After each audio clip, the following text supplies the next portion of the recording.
Welcome to Shukla study point. आप सभी का स्वागत है आपके अपने YouTube channel Shukla study point में। मैं शिवम शुक्ला आप सभी दोस्तों का हार्दिक स्वागत करता हूं। आज के वीडियो के माध्यम से हम चर्चा करेंगे महासंग्राम रिवीजन क्लास के बारे में, वो भी 2023 की परीक्षाओं के लिए। समाज शास्त्र के पेपर 2 का यह महासंग्राम वीडियो है। बीए थर्ड ईयर के छात्र छात्राओं के लिए। ओके। और आपको बता दूं कि जब आप थर्ड ईयर में पहुंचते हैं, ये ईयरली एग्जामिनेशन के तहत मैं बता रहा हूं, क्योंकि अभी हमारे लास्ट ईयर के छात्र छात्राएं बचे हुए जिनकी परीक्षाएं होने वाली हैं। ठीक है।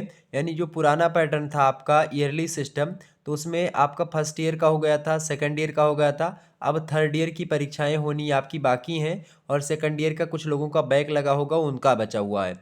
तो उनके लिए सेकंड ईयर की जो वीडियोस 2022 में मैंने बनाई थी वही इंपॉर्टेंट है, तो वो आप देख लीजिएगा, आपके लिए हो जाएगा जिनका बैक है थर्ड ईयर में।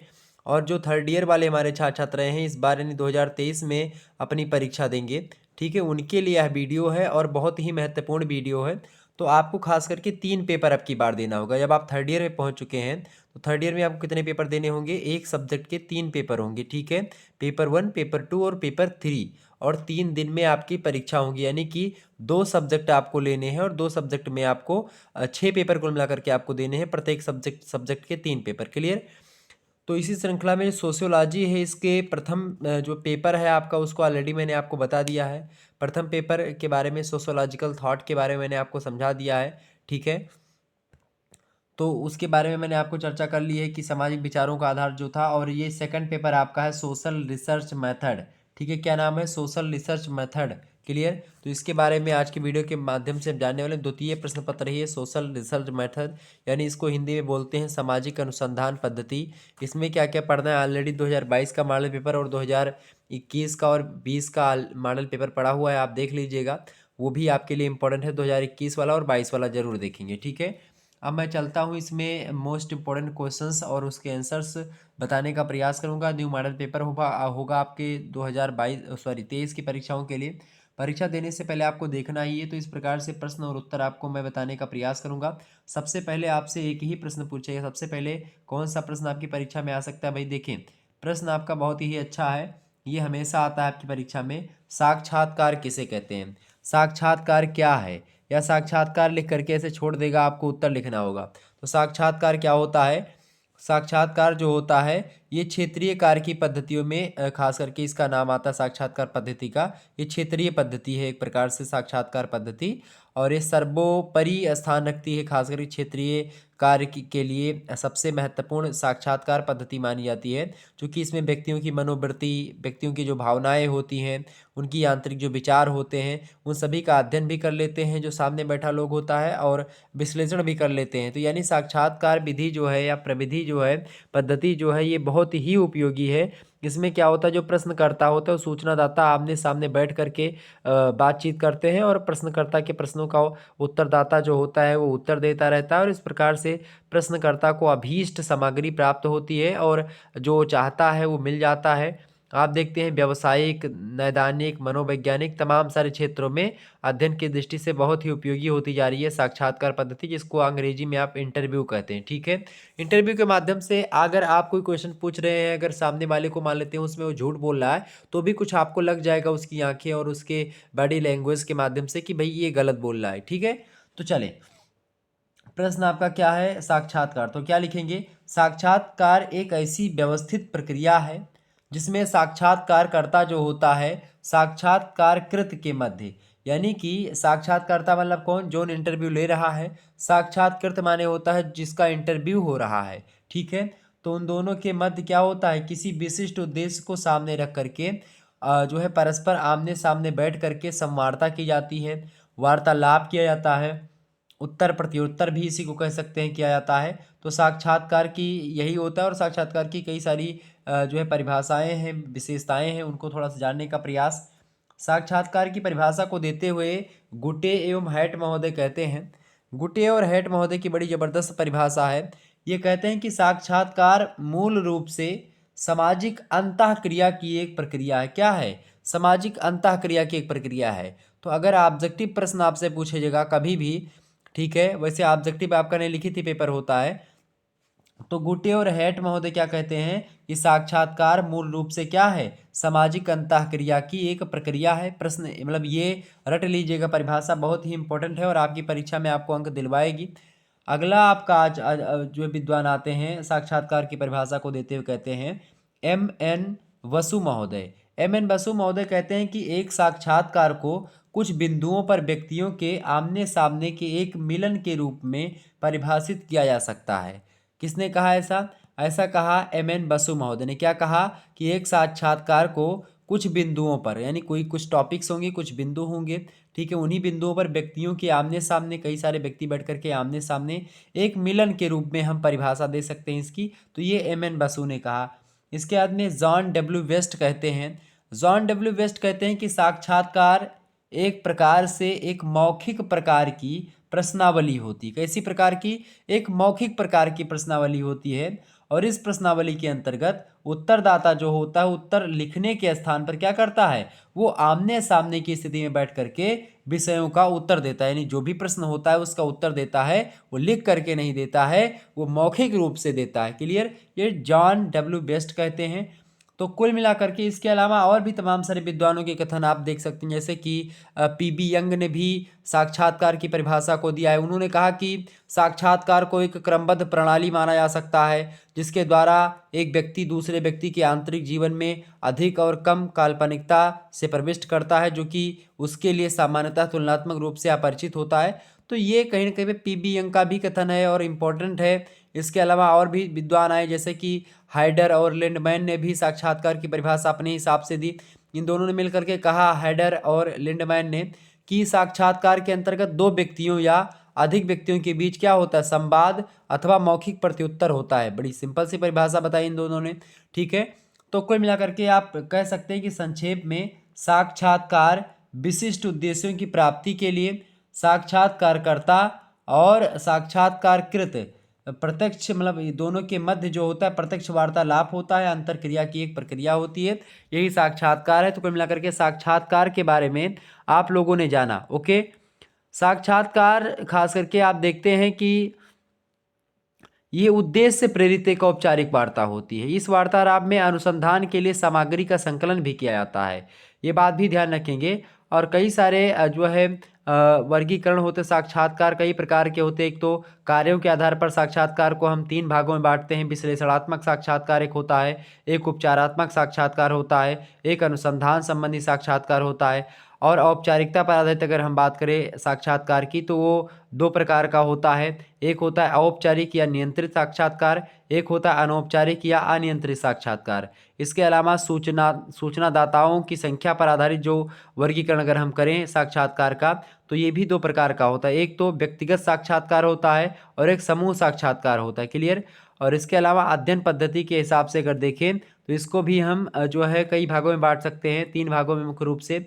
एक तो है गैर निर्देशित साक्षात्कार, एक है केंद्रित साक्षात्कार और एक है पुनरावृत्ति साक्षात्कार। तो ये साक्षात्कार के बारे में कुछ बातें मैंने आपको बताई, ध्यान रखिएगा।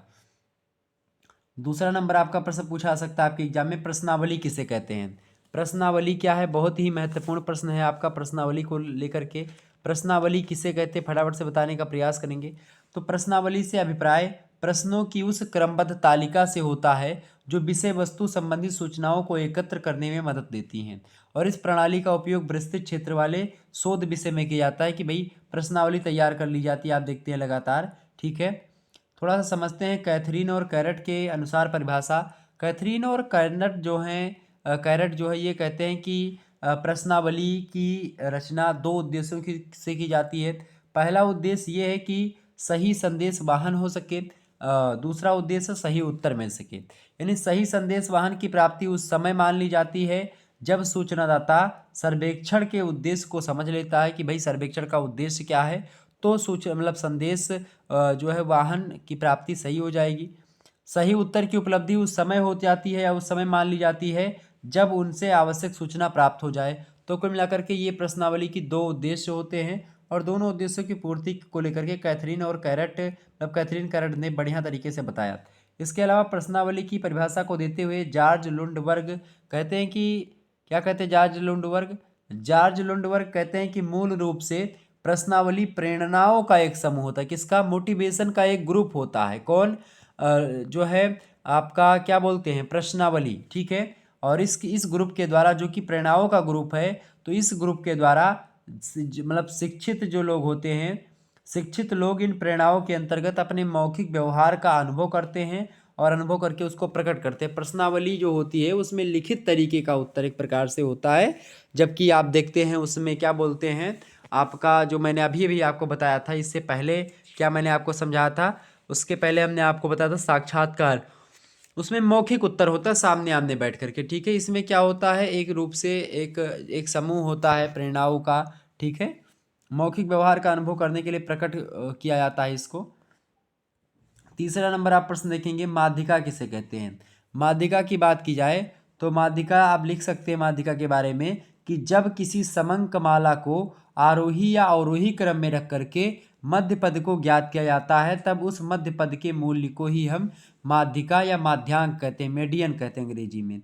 उदाहरण के रूप में किसी परिवार में 9 सदस्यों को उनकी आयु के क्रम अनुसार खड़ा करना है, तो 5वें सदस्य की आयु माध्यिका कहलाएगी। यानी आपसे एग्जाम में प्रश्न भी पूछता है, और प्रश्न मान लेते कैसे पूछेगा, मान लेते हैं मैं 9 सदस्यों को ले लूँ, मतलब यहाँ पर तो 9 सदस्यों को मैं कह रहा, तो मैं ले रहा हूँ 9 डाटा ले रहा हूँ, 9 पॉइंट ले रहा हूँ, तो उनका माध्यिका कैसे निकालना, आपको डाटा देगा। मान लेते हैं यहाँ पर मैं रख ले रहा हूँ, ठीक है, 3 7 5 8 9 11 और 2 रख लिया मैंने, 3 3 6 एक 7 ही, चलो 7 मैंने रख लिया, ठीक है।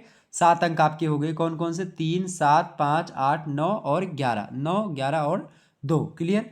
अब इससे आपसे पूछ रहा है कि दिए गए आंकड़ों का जो है माध्यिका निकालिए। आपसे इसे पूछेगा कि दिए गए आंकड़ों की क्या निकाले भाई, दिए गए आंकड़ों की माध्यिका निकालिए। कौन कौन सा है आपका अंक, 3 है, 7 है, 5 है, 8 है, 9 है, 12 है, सॉरी 2 है। सबसे पहले आपको करना क्या है, सबसे पहले आपको चाहे घटते से बढ़ते क्रम में इसको सजा लो, चाहे बढ़ते से घटते क्रम में, तो मैं आपको मतलब कि रिकमेंड करूंगा कि सबसे पहले आप सबसे छोटी संख्या लिखेंगे, फिर उसके बाद में तो सबसे छोटी संख्या 2 है, फिर 3 है, फिर कौन है भाई, 5 है उससे बड़ी, 5 से बड़ी कौन सी इनमें दिखाई पड़ रही है, 7 है, 7 से बड़ी 8 है, 8 से बड़ी 9 है, 9 से बड़ी आपकी 11 है, ठीक है। हो गए 3 सातों, 3 और 3 6 और एक 7, 7 अंक हो गए आपके। अब देखिए, तो सबसे पहले हमने क्या कर लिया, आपसे कह रहा है कि इसको पहले आरोही क्रम या अवरोही क्रम में रख करके, तो आरोही और अवरोही क्रम में मैंने रखा। अब इसको हमको पूछ रहा है कि मध्यांक या माध्यिका ज्ञात करना है। सबसे पहले आपको करना क्या होगा, जो है n+1/2वां पद, n+1 क्या हो गया, देखिए n माने होता है संख्या, तो कितनी संख्या है, 1 2 3 4 5 6 7, 7 संख्या, तो n बराबर कितना हो जाएगा आपका 7, ठीक है। सूत्र क्या होता है, मीडियन बराबर md बराबर क्या होता है, md बराबर होता है n+1/2वां पद, ठीक है। n/1/2वां पद, तो n कितना है, 7 है, 7 में 1 जोड़ दो कितना हो जाएगा, यानी n यहाँ है और +1 आपका सूत्र से जुड़ता है, तो 7 और 1 कितना हो जाएगा, 8, और 8 और बटे 2, यानी कि 8 से अगर मतलब 2 से भाग करोगे 8 में, तो कितना बचेगा, 4। यानी जो चौथा पद आपका होगा वही क्या है, वही आपका मीडियन है। अब इसमें चौथा पद कौन सा दिख रहा है, पहला पद ये है, दूसरा पद ये है, तीसरा पद ये है, चौथा पद आपका 7 है। यानी दिए गए आंकड़ों में मीडियन जो होगा आपका वो कौन सा है, 7 जो है ये मीडियन है, क्लियर। तो इस प्रकार से आपने ज्ञात कर लिया, ये हो गई इसकी माध्यिका, ठीक है। तो माध्यिका आपके समझ में आ गई क्या होती है, आगे बढ़ते हैं। तो यही है आपकी माध्यिका। अगला क्वेश्चन देखते हैं, चौथा नंबर आपका प्रश्न है, वैयक्तिक अध्ययन पद्धति किसे कहते हैं। वैयक्तिक अध्ययन पद्धति क्या समझते हैं, वैयक्तिक अध्ययन पद्धति से आप फटाफट से बताने का प्रयास करेंगे। वैयक्तिक अध्ययन पद्धति से क्या समझते हैं भाई, देखिए, तो वैयक्तिक अध्ययन पद्धति जो होती है इसका मतलब होता है कि किसी एक सामाजिक इकाई से संबंधित संपूर्ण पक्षों का अत्यंत व्यापक, सूक्ष्म और गहन अध्ययन करना होता है। अध्ययन हेतु चयनित सामाजिक इकाई एक व्यक्ति, एक समूह, एक संस्था, एक समुदाय, एक जाति, एक राष्ट्र या एक सांस्कृतिक क्षेत्र अथवा इतिहास का कोई एक युग हो सकता है। यानी वैयक्तिक अध्ययन में पर्टिकुलर चीज़ों का अध्ययन किया जाता है। व्यक्तिगत अध्ययन पद्धति में पर्टिकुलर किसी एक देश के बारे में, एक समुदाय के बारे में, एक संस्था के बारे में, एक समूह के बारे में, एक व्यक्ति के बारे में, एक राष्ट्र के बारे में, एक सांस्कृतिक क्षेत्र के बारे में, एक इतिहास के युग के बारे में हम क्या करते हैं, हम उसके जो है उससे संबंधित उसका संपूर्ण पक्षों का व्यापक तरीके से, सूक्ष्म तरीके से, गहन तरीके से अध्ययन करते हैं। तो इस प्रकार की अध्ययन पद्धति व्यक्तिगत अध्ययन पद्धति कहलाती है। क्लियर? तो ये हो गई। गुटे और हार्ट महोदय व्यक्तिगत अध्ययन पद्धति की परिभाषा बड़ी जबरदस्त देते हैं। कहते हैं कि यह सामाजिक तथ्यों को संगठित करने की एक विधि होती। किसको? सामाजिक तथ्यों को संगठित करने की एक विधि होती है व्यक्तिगत अध्ययन पद्धति, ताकि अध्ययन की जाने वाली जो सामाजिक विषय वस्तु है उसके वैज्ञानिक गुण सुरक्षित रह सके। ये व्यक्तिगत अध्ययन पद्धति है, ऐसा बताते हैं गुटे और हार्ट। जबकि जो है पी.बी. यंग कहते हैं, पी.बी. यंग के द्वारा जो परिभाषा दी गई खास करके व्यक्तिगत अध्ययन पद्धति की, उन्होंने कहा कि व्यक्तिगत अध्ययन पद्धति किसी सामाजिक इकाई के जीवन की खोज तथा विवेचना की पद्धति होती है, भले ही वह इकाई व्यक्ति, परिवार तथा संस्था, सांस्कृतिक जो है संस्था, सांस्कृतिक समूह और समुदाय ही क्यों ना हो। यानी व्यक्तिगत अध्ययन पद्धति किसी सामाजिक इकाई के जीवन की खोज करती है और विवेचना करने की भी एक पद्धति होती है। खास करके जब आप सामाजिक इकाई के जीवन की खोज करें, मतलब की खोज और पद्धति मतलब विवेचना की पद्धति होती है व्यक्तिगत अध्ययन पद्धति, भले ही वह इकाई कोई व्यक्ति हो, कोई परिवार हो, कोई संस्था हो, कोई सांस्कृतिक समूह हो, ठीक है, कोई समूह अलग से हो या कोई समुदाय हो, सभी का पर्टिकुलर तरीके से अध्ययन करती। क्लियर? तो समाज वैज्ञानिक अनुसंधान में व्यक्तिगत अध्ययन पद्धति एक अति प्राचीन अध्ययन पद्धति है, इसमें कोई दो राय नहीं। पांचवा प्रश्न आपसे बन सकता है भाई। पांचवा प्रश्न आप देखेंगे, प्रतिदर्श। प्रतिदर्श किसे कहते हैं? मोस्ट इंपोर्टेंट ये है आपका प्रश्न। प्रतिदर्श किसे कहते हैं भाई? फटाफट से बताने का प्रयास करेंगे। प्रतिदर्श किसे कहते हैं? फटाफट से बताएंगे सभी लोग। प्रतिदर्श किसे कहते हैं? प्रतिदर्श की बात की जाए तो प्रतिदर्श को निदर्शन भी कहते हैं और अनुसंधान अभिकल्प की एक प्रक्रिया होती है प्रतिदर्श। और इसके अंतर्गत होता क्या है कि एक पूर्व निर्धारित योजना के अनुसार स्थितियों में इकाइयों की एक विशेष समग्र में से एक निश्चित प्रतिनिधि संख्या में कुछ इकाइयों का संचय किया जाता है। यानी कि सांख्यिकी और मात्रात्मक अनुसंधान विधियों में किसी बड़ी राशि में से चुनी हुई एक छोटी सी मात्रा को प्रतिदर्श या नमूना या सैंपल कहते हैं। जैसे मान लेते हैं आप डेयरी उत्पाद पे कहीं पर गए होंगे, तो मान लेते हैं आप 5 लीटर दूध लेकर के जाते हैं, लेकिन जो वहाँ पर डेयरी पे बैठा हुआ दूधिया होता है वो क्या करता है, थोड़ी एक डिब्बी होती है उसके पास डेयरी पे, तो उस डिब्बी में से आपके बाल्टी से दूध निकालता है और उसको पहले गर्म करता है, उसके बाद में तुरंत फैट वाली मशीन में लगाता है और वो मशीन जो होती है वो एक प्रकार से उस उतने ही डिब्बे का यानी कि उतने ही सैंपल का एक जो है 5-6 ग्राम दूध का पूरा फैट निकाल लेती है और उसी के आधार पर पूरे के पूरे बाल्टी वाले दूध का मूल्यांकन हो जाता है। यानी किसी बड़ी विषय वस्तु, तो इसी प्रकार से बाल्टी भर दूध के लिए आपने केवल एक बार सैंपल देखा और सारा काम हो गया। बड़े बड़े ड्राम से जो है दूध जो होते हैं उनके फैट निकालने के लिए यही प्रक्रिया अपनाई जाती है। क्योंकि सारी चीज़ों को कैसे नाप पाएंगे इतनी बड़ी चीज़ों को, तो थोड़ा सा सैंपल ले लिया और उसी सैंपल का जैसे खून जांच का सैंपल लिया था, थोड़ा सा उसका जांच हो जाता है, ठीक है। तो इसी प्रकार से तो यही प्रतिदर्श होता है। प्रतिदर्श मतलब एक सैंपल, एक नमूना, ठीक है। क्लियर? तो यह माना जाता है कि प्रतिदर्श के सांख्यिकीय गुण पूरी राशि के सांख्यिकीय गुणों का प्रतिनिधित्व करते हैं। उदाहरण के लिए माना कि किसी देश की जनसंख्या 1 करोड़ है, जिसके नागरिकों की औसत ऊंचाई ज्ञात करना है आपको। इसके लिए आपको 10,000 लोगों को संपूर्ण जनसंख्या में से यादृच्छिक विधि से चुन लिया जाता है और इन सभी लोगों की ऊंचाई नाप करके उसका औसत ले लेते हैं, जिससे स्पष्ट हो जाता है कि संपूर्ण आबादी की औसत ऊंचाई लगभग उतनी ही होगी, मतलब औसत आबादी की औसत ऊंचाई लगभग उतनी होगी जितनी उसकी है। तो इस प्रकार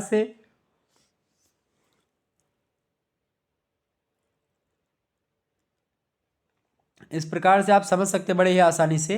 तो प्रतिदर्श यही होता है यानी कि बड़े विषय वस्तु को नापने के लिए छोटी प्रक्रिया का अपना करके और उसका मूल्यांकन बड़ी चीज़ों का छोटी से कर दे, ठीक है। और खास करके प्रतिदर्श जो ये है प्रणाली है, इसके बारे में आपको बताऊं तो ये खास करके पी.बी. यंग कहते हैं कि एक सांख्यिकीय निदर्शन वह है संपूर्ण मतलब संपूर्ण समूह अथवा योग जिससे निदर्शन लिया जाता है, उसका एक लघु आकार या चित्र होता है। बोगार्ड्स कहते हैं कि निदर्शन पूर्व निर्धारित योजना के अनुसार इकाइयों के एक समूह से में से एक निश्चित प्रतिशत का चुनाव करना होता है। प्रतिदर्श प्रणाली का गुण भी है, दोष भी है। प्रतिदर्श प्रणाली का गुण यह है कि प्रतिदर्श प्रणाली में समय की बचत होती है, धन की बचत होती है, अधिक गहन और अध्ययन की संभावना होती है, निष्कर्षों की जो है परिशुद्धता होती है, प्रशासनिक सुविधा होती है, व्यापक क्षेत्र का सरलता से अध्ययन किया जा सकता है। प्रतिदर्श प्रणाली का दोष यह है कि अभिन्नति की संभावना इसमें बनी रहती है, प्रतिनिधि निदर्शन चुनने में कठिनाई होती है, विशेष योग्यता की आवश्यकता होती है इसमें, निदर्शन की इकाइयों की अस्थिरता होती है, निदर्शन के चयन की असंभावना होती है, भ्रामक जो है भ्रामक जो है भ्रम से पूर्ण निष्कर्ष निकलते हैं, यानी भ्रामक निष्कर्ष भी निकल सकते हैं। निदर्शन पालन की समस्या भी कभी कहीं उत्पन्न हो जाती है। इस प्रकार से इसके दोष भी हैं, इसके जो है फायदे भी हैं। छठा प्रश्न आपसे पूछा गया था वर्णनात्मक शोध प्रारूप। वर्णनात्मक शोध प्रारूप क्या है भाई? तो हमारे समाज में अनेक सामाजिक जीवन से संबंधित ऐसे पक्ष होते हैं जिनके संबंध में भूतकाल में किसी प्रकार का अध्ययन नहीं किया गया है। तो इस स्थिति में वास्तविक तथ्यों का संकलन जिस शोध के आधार पर किया जाता है वह वर्णनात्मक शोध कहलाता है। क्लियर? आगे बढ़ते हैं। सातवां प्रश्न आप देखेंगे। सातवां प्रश्न आपका है कि उपकल्पना की प्रकृति। उपकल्पना जो है एक ऐसा कथन है जो किसी सिद्धांत, किसी उपमा, किसी संस्कृति या किसी व्यक्ति के अनुभव से प्राप्त होता है। क्या? उपकल्पना। किंतु इसमें कि ऐसी नई बात कही नहीं जाती है जिसकी सत्यता की जांच पड़ताल की जानी बाकी है। उपकल्पना से ही अनुसंधान के विषय को निर्दिष्ट किया था। उपकल्पना मतलब एक प्रकार से किसी चीज़ के बारे में जो है ज़्यादा से ज़्यादा सोचना और कल्पना करना और उसको कल्पना के माध्यम से उसका मूल्यांकन कर लेना।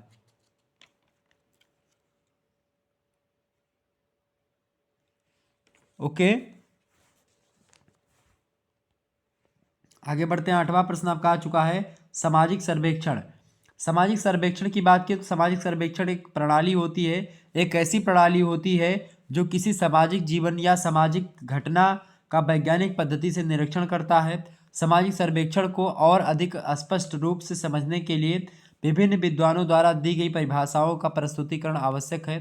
जैसे कि बोगनर्स की परिभाषा को देखें हम, तो ये खास करके कहते हैं कि इसकी परिभाषा को देते हुए ये कहते हैं कि सामाजिक सर्वेक्षण की परिभाषा को देते कहते हैं कि मोटे तौर पर एक सामाजिक सर्वेक्षण एक विशेष क्षेत्र के लोगों के रहन सहन तथा कार्य करने की व्यवस्थाओं से संबंधित तथ्यों को संकलित करता है। जबकि मार्क एम्ब्रेस कहते हैं कि सामाजिक सर्वेक्षण एक प्रक्रिया है जिसके द्वारा एक समुदाय की बनावट एवं क्रियाओं के सामाजिक पक्ष के संबंध में संख्यात्मक तथ्य संकलित किए जाते हैं। और इसके अलावा बेल्स महोदय की परिभाषा सामाजिक सर्वेक्षण की। बेल्स कहते हैं कि सामाजिक सर्वेक्षण एक प्रकार का तथ्यों की जानकारी हेतु किया गया अध्ययन होता है जिसका संबंध मुख्यतः श्रमिक वर्ग की गरीबी से एवं समुदाय की प्रकृति तथा समस्याओं से होता है। जबकि एक प्रकार से सिन पायो यांग कहता है कि सामाजिक सर्वेक्षण सामान्य रूप से जो है व्यक्तियों के एक समूह रचना गतिविधियों एवं रहन सहन की दशाओं की जांच पड़ताल करता है। तो कुल मिलाकर के इन सभी परिभाषाओं को पढ़े तो यह स्पष्ट हो जाता है कि सामाजिक सर्वेक्षण रचनात्मक योजना के उद्देश्य से किया गया वैज्ञानिक अध्ययन है। क्लियर? आगे बढ़ते हैं अगला क्वेश्चन। अगला प्रश्न आप देखने का प्रयास करेंगे भाई, सभी लोग देखिएगा। अगला क्वेश्चन आपका 9वां नंबर आप प्रश्न देखेंगे। 9वां नंबर प्रश्न है प्राथमिक समंक। प्राथमिक समंक से आशय उन समंकों से है जो अनुसंधानकर्ता द्वारा स्वयं प्रत्यक्ष रूप से एकत्रित किए जाते हैं और प्रथम बार प्रयोग में लाए जाते हैं। ये समंक व्यक्तियों द्वारा प्रश्नावली के माध्यम से, साक्षात्कार के द्वारा, अनुसूची के माध्यम से एकत्रित किए जाते हैं और ये समंक प्रत्यक्ष निरीक्षण द्वारा भी किए जा सकते हैं क्योंकि इन समंकों को अध्ययनकर्ता अपने उपकरणों के माध्यम से पहली बार एकत्रित करता है। क्लियर? ये बात ध्यान रखेंगे। 10वां क्वेश्चन आप देखेंगे तथ्य का अर्थ क्या होता है। तो किसी घटना से संबंधित ऐसी जानकारी जिसके द्वारा कोई निष्कर्ष निकाले जा सकते हैं या सिद्धांत की जांच की जा सकती है, तथ्य या सामग्री उसी को कहते हैं। तो खास करके उसी को डाटा बोलते हैं, मतलब समंक को डाटा बोलते हैं, सामग्री बोलते हैं, वही सब बातें की है। यह जानकारी ज्ञात व उपलब्ध आंकड़ों, सामग्री और सूचनाओं के रूप में होती है। 11वां प्रश्न आप देखते हैं अनुगामी पत्र किसे कहते हैं भाई, फटाफट से बताने का प्रयास करेंगे।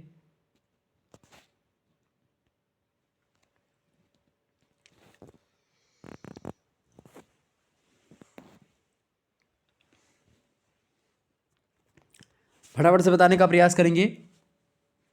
प्रश्न आपका आ चुका है, अनुगामी पत्र किसे कहते हैं? तो सूचनादाताओं के द्वारा बहुत कम प्रश्नावलियां भर करके लौटाई जाती हैं, विशेष करके प्रथम सहगामी पत्र के जो है पाने के तुरंत बाद ही प्रश्नावलियों को लौटाया नहीं जाता है। यह आवश्यक हो जाता है कि प्रश्नावली भेजने के पश्चात निश्चित समय तक उत्तर की प्रतीक्षा करने के उपरांत पुनः सूचनादाताओं के अनुगामी पत्रों के द्वारा यह अनुरोध किया जाता है कि प्रश्नावलियां भरकर लौटा दें। अनुगामी पत्र होता है कि मान लेते हैं आपने किसी ऑफिस में एक पत्र लिखा और इस पर सुनवाई नहीं हो रही, तो दोबारा से आप जो है उसको चीज़ को बोलेंगे कि भाई ये सुनवाई मेरी होनी थी, ये नहीं आप कर पा रहे हैं, ठीक है। तो इस प्रकार से अनुगामी पत्र वो होता है। क्लियर? 12वां क्वेश्चन आप देखते हैं, माध्य किंबा जो है किंग महोदय कहते हैं कि समंक माला के पदों के जोड़ में उनकी संख्या के द्वारा भाग देने पर जिस राशि की प्राप्ति होती है उसको ही माध्य के रूप में परिभाषित किया जा सकता है। जबकि घोष और चौधरी कहते हैं कि माध्य एक ऐसी अकेली सरल अभिव्यक्ति है जिसमें एक जटिल समूह या विशाल संख्याओं का वास्तविक परिणाम अथवा सार केंद्रित होता है। क्लार्क और सैकाडे कहते हैं कि माध्य संपूर्ण संख्याओं का विवरण प्रस्तुत करने के लिए एकमात्र संख्या को प्राप्त करने वाला मतलब करने का एक प्रयत्न होता है। मैं आपको बताऊं कि ये जो माध्य होता है, समानांतर माध्य, इसको निकालने का एक सूत्र होता है। इसको निकालने का सूत्र होता है n प्लस, क्या सूत्र होता है भाई इसका? फटाफट से बताने का प्रयास करेंगे। इसका सूत्र होता है सिग्मा x/n, ठीक है। देखिए समानांतर माध्य का सूत्र मैं आपको बता दे रहा हूं। जैसे मान लेते हैं आपको कोई आंकड़ा दिया जाएगा, मान लेते हैं कि आपको आंकड़ा दिया गया कौन सा, मान लेते हैं वही आंकड़ा ले लेते हैं हम, मान लेते हैं 2 3 4 5 9 7 16, ठीक है। 1 2 3 4 5 6 7, ठीक है। मान लेते हैं यहाँ पर मैंने 16 ले लिया। तो अब यहाँ पर आपको आरोही अवरोही में कुछ में नहीं लिखना है। सबसे पहले आपको क्या करना है, इन सभी संख्याओं को जोड़ना है, कुल संख्याओं का योग बटे कुल संख्या, ठीक है। ये होता है आपका और जो है इसका सूत्र, किसका? ये सूत्र होता है आपका औसत का भी। गणित में अगर औसत निकालना है तो कुल मतलब संख्याओं का योग बटे संख्याओं की कुल संख्या, ऐसे आपको जोड़ना है। यहाँ पर कितनी संख्याएं हैं? 7 संख्याएं हैं, 3 3 6 7। तो 7 आपका इसमें रहेगा नीचे भैया, ठीक है, 7 रहेगा नीचे और बाकी सभी को जोड़ लो आप, ठीक है। तो 16 और 4 कितना हो गया आपका? 20 हो गया। 20 और 9 और जो है 29, 29 और 2 31, 31 और 3 कितना हो जाएगा आपका? 34, 34 और 5 कितना हो जाएगा? 34 5 39, 39 और 7 46। तो ये हो जाएगा आपका 46, ठीक है। तो आप इसको काट लो, 7 एक अंदम 7, 7 दूनी 14, 7 इक्कीस 7 चौक 28, 7 पचपन 7 छक 42, 7 छक 42, ठीक है। 6 से कटा 7 छक 42, यहाँ पर बचा 4, ठीक है। 7 छक 42, 7 7 49, 7 8 56, 7 9 63, ठीक है। फिर 7 से तो 6 आपका 9 लगभग आएगा, ठीक है। 6.9 जो है ये आपका निकल आएगा माध्य। क्लियर? तो 6.9 जो है आपका ये माध्य निकला है, ये आप समझ लीजिए, ठीक है। तो इस प्रकार से आपका ये माध्य हो गया। तो समानांतर माध्य ऐसे निकाला जाता है। कुछ जितनी संख्याएं दी गई सारी संख्या को जोड़ लो और कितनी संख्याएं हैं कुल मिलाकर के उनको गिन करके उसी से भाग दे दो, समानांतर माध्य निकल आएगा। 13वां प्रश्न आपका है, 13वां नंबर आप प्रश्न देखने का प्रयास करेंगे। सारडियन किसे कहते हैं? सारडियन क्या है भाई? फटाफट से बताने का प्रयास करें, सारडियन क्या होता है। तो सारडियन और प्रश्नावली इन दोनों के बारे में अभी मैंने अंतर को लेकर के भाई प्रश्न रखा है, ठीक है। ये बात आप ध्यान रखेंगे। तो सारडियन की अगर बात की जाए तो दत्त प्रकरण मतलब होता है जो दिया गया प्रकरण जो होता है, जो डाटा दिया होता है उसी को दत्त प्रकरण कहते हैं। तो उसके अंतर्गत दत्तों का संपादन, डाटा का संपादन, वर्गीकरण, क्षेत्रीकरण तथा संकेतीकरण के पश्चात सारणीकरण जो होता है उसकी प्रक्रिया शुरू होती है। जब अधिकांश मात्रा में आंकड़े एकत्र हो जाते हैं तो दत्त सामग्री को संक्षिप्त तथा तार्किक रूप से मतलब तार्किक क्रम के कुछ प्रकारों में क्या कर दिया जाता है? विन्यासित कर दिया जाता है। और इस कार्य प्रणाली को सारणीयन कहते हैं। अर्थात जब वर्गीकृत सामग्री को तालिकाओं के रूप में स्तंभों तथा पंक्तियों में व्यवस्थित कर देते हैं तो उसे सारणीयन कहा जाता है। सार्डियन के द्वारा क्या होता है, तथ्यों में सरलता और स्पष्टता आ जाती है और संस्थापक तथ्य आकर्षक व्यवस्थित होकर भली भांति प्रदर्शन के योग्य बन जाते हैं। तो इस प्रकार से आपका ये कैसा बन जाते हैं, सारणीबद्ध हो जाते हैं, सारणीबद्ध बन जाते हैं।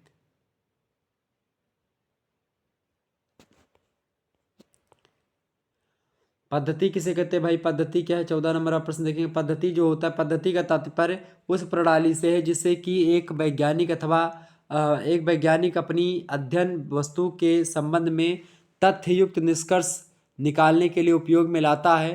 तथायुक्त निष्कर्ष निकालने का कोई संचित मार्ग नहीं है। इसके लिए निरीक्षण, वर्गीकरण, प्रयोग, परीक्षण और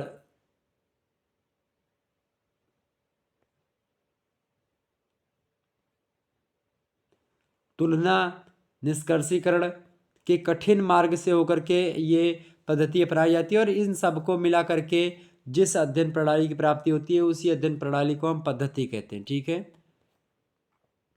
15वां नंबर आप प्रश्न देखेंगे, प्रविधि क्या है। तो वैज्ञानिक विश्लेषण और व्याख्या के लिए जिन वास्तविक तथ्यों की आवश्यकता होती है उन्हें एकत्रित करने के लिए अनुसंधानकर्ता जो होता है जिस विधि को प्रयोग और तरीके में लाता है उसको ही प्रविधि कहते हैं। और इस प्रकार यह स्पष्ट हो जाता है कि प्रविधि वास्तव में वह साधन है जिसके माध्यम से अनुसंधान के लिए आवश्यक व्यक्ति मतलब वास्तविक तथ्यों, सूचनाओं तथा आंकड़ों का संकलन किया जाता है। ओके।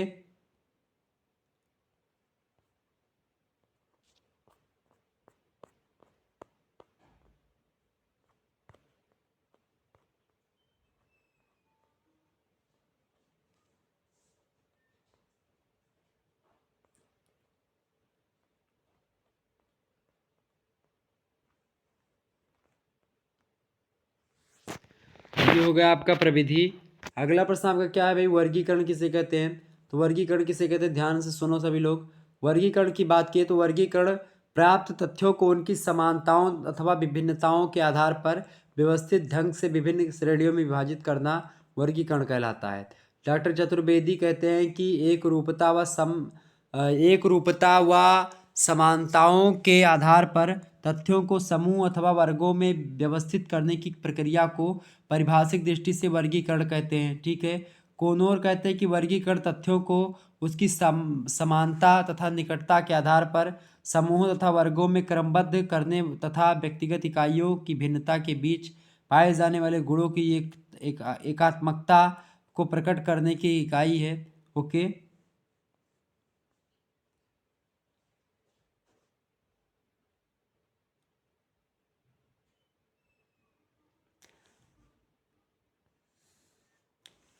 तो खासकर इस सारणियन का मार्ग जो है एक प्रकार से आप देखते हैं इन तमाम सारे एकात्मक जो है एक एकात्मकता को प्रकट करते हैं। यहाँ पर आप देख सकते हैं। ठीक है। 17वां प्रश्न हम देखते हैं, वैज्ञानिक पद्धति के चरण। वैज्ञानिक पद्धति के चरण की बात की तो जो है पी बी यंग के अनुसार वैज्ञानिक पद्धति के निम्नलिखित चरण होते। पहला है अध्ययन समस्या का निरूपण, दूसरा है उपकला का निर्माण, तीसरा है तथ्यों का संग्रह, चौथा तथ्यों का जो है व्यवसायी मतलब कि व्यवस्थित लेखन, पांचवा है तथ्यों का वर्गीकरण, छठवा आपका कौन सा है, छठवा आपका है भाई वैज्ञानिक वैज्ञानिक समानवीकरण। ठीक है, ये बात ध्यान रखेंगे।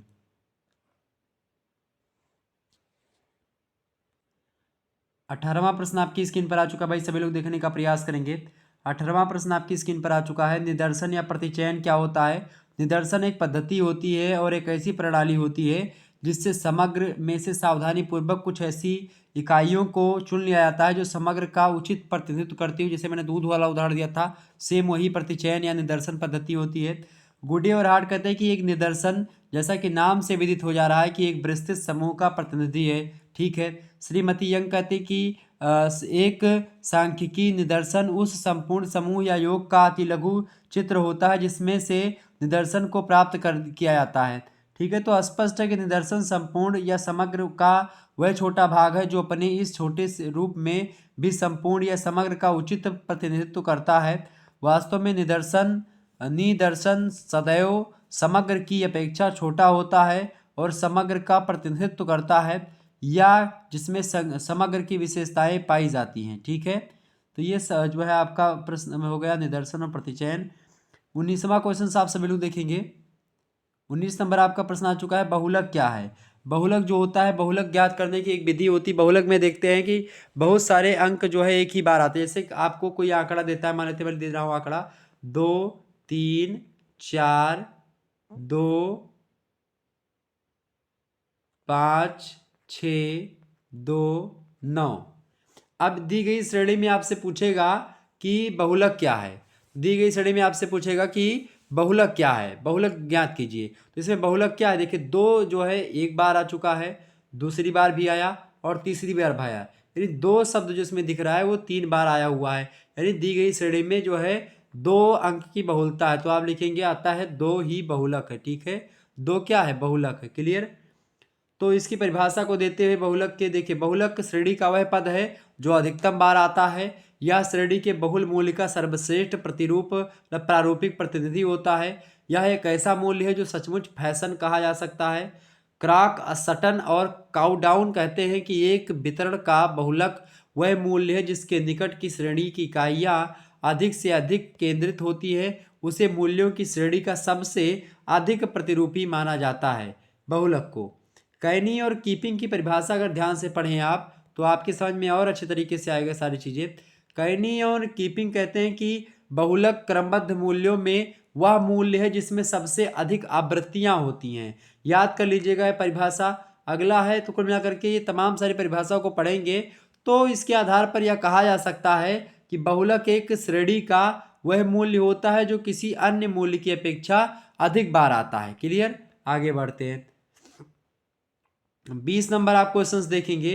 20 प्रश्न है आपका। 20 नंबर, निरीक्षण क्या है। निरीक्षण किसे कहते हैं। तो निरीक्षण या निरीक्षक शब्द का अंग्रेजी भाषा के शब्द जो ऑब्जर्वेशन है इससे बना है निरीक्षक शब्द या निरीक्षण शब्द, और इसी का पर्यायवाची ऑब्जर्वेशन का हिंदी में, जिसका अर्थ क्या होता है, देखना। क्लियर। अवलोकन करना या निरीक्षण करना।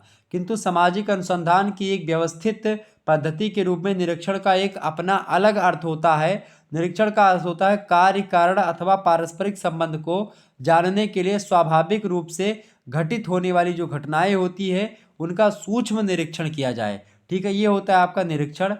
21 नंबर आप प्रश्न देखते हैं। प्रश्न पूछा जा सकता है आपसे एग्जाम में। प्रश्न क्या है कि केंद्रीय प्रवृत्ति क्या होती है।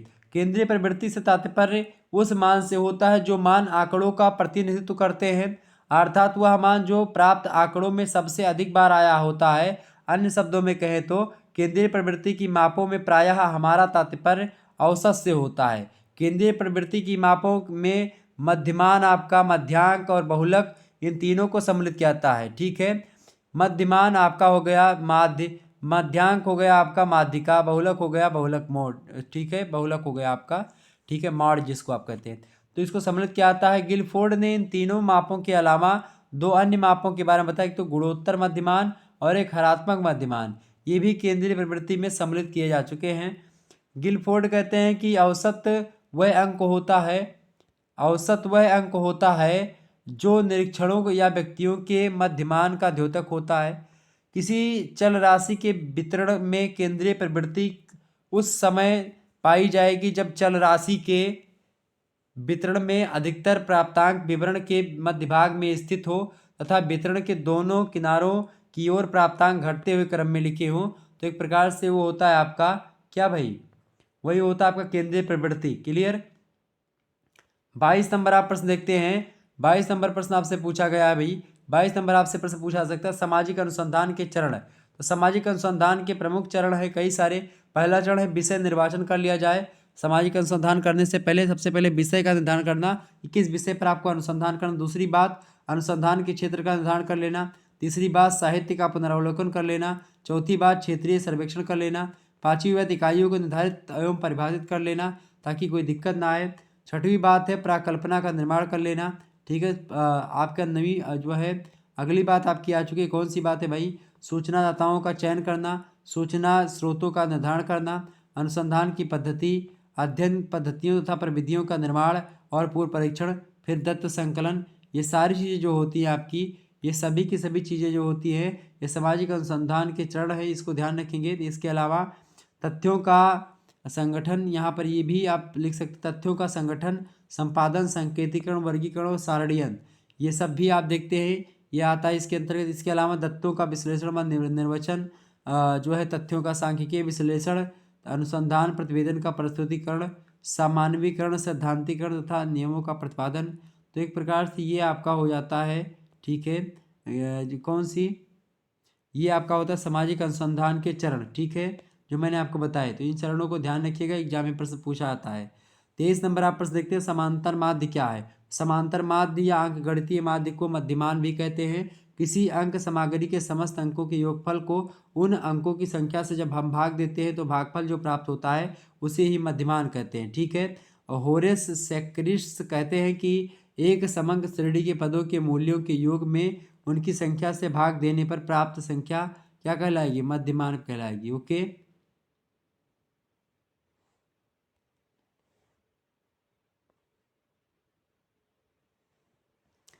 मध्यमान की परिभाषा को देते हुए प्रोफेसर FC मिल्स कहते हैं कि अंकगणितीय माध्य किसी वितरण का समतोलन केंद्र होता है, क्लियर। तो मध्यमान का संकेत चिन्ह होता है यम, ठीक है, और इसको अंग्रेजी के यम अक्षर यानी कैपिटल यम से प्रदर्शित करते हैं, क्लियर।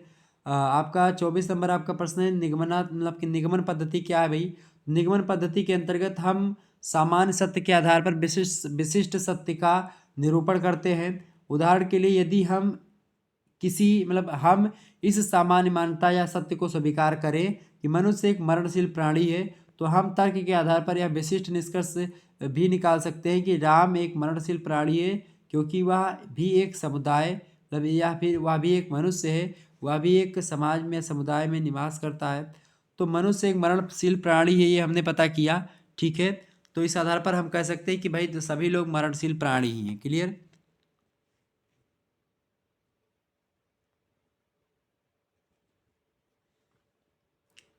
अगला प्रश्न आपका आ चुका है, व्यक्तिगत प्रलेख। तो सामाजिक अनुसंधान में व्यक्तिगत प्रलेख द्वितीयक सामग्री है जिसके अंतर्गत वह संपूर्ण लिखित सामग्री आती है जो एक व्यक्ति अपने स्वयं के विषय में अथवा सामाजिक घटनाओं को एक विशेष दृष्टिकोण से देख समझ कर प्रस्तुत करता है। व्यक्तिगत प्रलेखों के रूप में उपलब्ध होने वाली लिखित सामग्री प्रकाशित हो सकती है और अप्रकाशित भी हो सकती है। स्पष्ट है कि व्यक्तिगत प्रलेख किसी व्यक्ति के द्वारा एकांक मतलब उसकी स्वयं की क्रियाओं, अनुभव तथा विश्वासों के बारे में स्वयं द्वारा लिखा गया एक विवरण होता है। और जीवन, इतिहास, डायरी, पत्र, साहित्य और संस्मरण ये व्यक्तिगत प्रलेखों के अंतर्गत ही आते हैं, क्लियर। तो एक प्रकार से ये आपका हो गया व्यक्तिगत प्रलेख, ओके। और ये मतलब ये पॉइंट आप थोड़ा सा ध्यान रखेंगे। वर्गीकरण और सारणीकरण में अंतर है, कभी कभी एग्जाम में आप पूछ लेता है। तो वर्गीकरण क्या है, जो सारणीकरण क्या है, ध्यान से देखेंगे। प्रश्न आपकी स्क्रीन पर आ चुका है भाई, देखें। तो वर्गीकरण की बात किया तो वर्गीकरण में क्या होता है, सर्वप्रथम आंकड़ों को वर्गीकृत किया जाता है और वर्गीकरण और सारणीकरण पर मतलब वर्गीकरण जो होता है सारणीकरण पर आधारित होता है। जबकि वर्गीकरण की बात की जाए तो वर्गीकरण के बाद आंकड़ों का सारणीकरण किया जाता है और सारणीकरण वर्गीकरण पर जो है आधारित है, क्लियर। दूसरा अंतर ये कि वर्गीकरण में आंकड़ों को उनकी समानता और असमानता के अनुसार विभिन्न वर्गों में बांटा जाता है। सारणीकरण में वर्गीकृत वर्गों को रेखाओं द्वारा विभिन्न स्तंभों व पंक्तियों में प्रयुक्त किया जाता है। इस दृष्टि से आप देखते हैं सारणीकरण जो है ये वर्गीकरण की यंत्रात्मक प्रक्रिया होती है। तीसरा मतलब अंतर आप यही देख सकते हो, वर्गीकरण जो होता है सांख्यिकीय विश्लेषण की क्या होती है, एक विधि होती है। तो सांख्यिकीय विश्लेषण की एक विधि होती है भाई, कौन,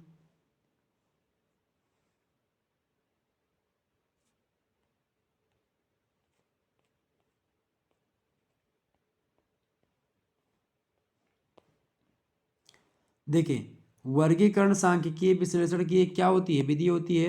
अगला अंतर आपका यहाँ पर लिखा हुआ है, सारणीय आंकड़ों को प्रस्तुत करने की एक प्रक्रिया होती है। लास्ट अंतर है आपका कि वर्गीकरण के अंतर्गत आंकड़ों को वर्गों व उपवर्गों में बांटा जाता है, जबकि सारणीय की बात की है तो सारणीय के अंतर्गत आंकड़ों को शीर्षकों व उप शीर्षकों में प्रस्तुत किया था। तो इस प्रकार से ये कुछ अंतर हो गए जो ध्यान रखिएगा आप, आपकी परीक्षा की दृष्टि से बहुत ही महत्वपूर्ण है, ओके, ये बात ध्यान रखेंगे। चलिए फिर मिलते हैं हम नेक्स्ट वीडियो में, तब तक के लिए जय हिंद जय भारत। आप सभी का बहुत बहुत धन्यवाद हमारे से जुड़ने के लिए। इसी प्रकार से अपना प्यार हमेशा बनाए रखिएगा। बाकी और सोशियोलॉजी का first semester third semester sorry जो है आपका थर्ड ईयर का मैं फर्स्ट पेपर सेकंड पेपर और थर्ड पेपर जल्द ही आपके मॉडल पेपर आने वाले हैं, तो आप लोग सभी लोग तैयार हो जाइए ताकि आपको टाइम टू टाइम नोटिफिकेशन मिलता रहे। इस प्रकार से आप अपनी तैयारी बहुत ही विधिवत तरीके से कर सकेंगे। ठीक है, चलिए फिर good night, I love you. सभी लोगों को धन्यवाद, बहुत बहुत धन्यवाद हमारे से जुड़ने के लिए। Good night, I love you भाई। चला जाए, चले भाई। बहुत बहुत धन्यवाद आप सभी का। तो इन सभी को स्क्रीनशॉट ले लीजिएगा। धन्यवाद।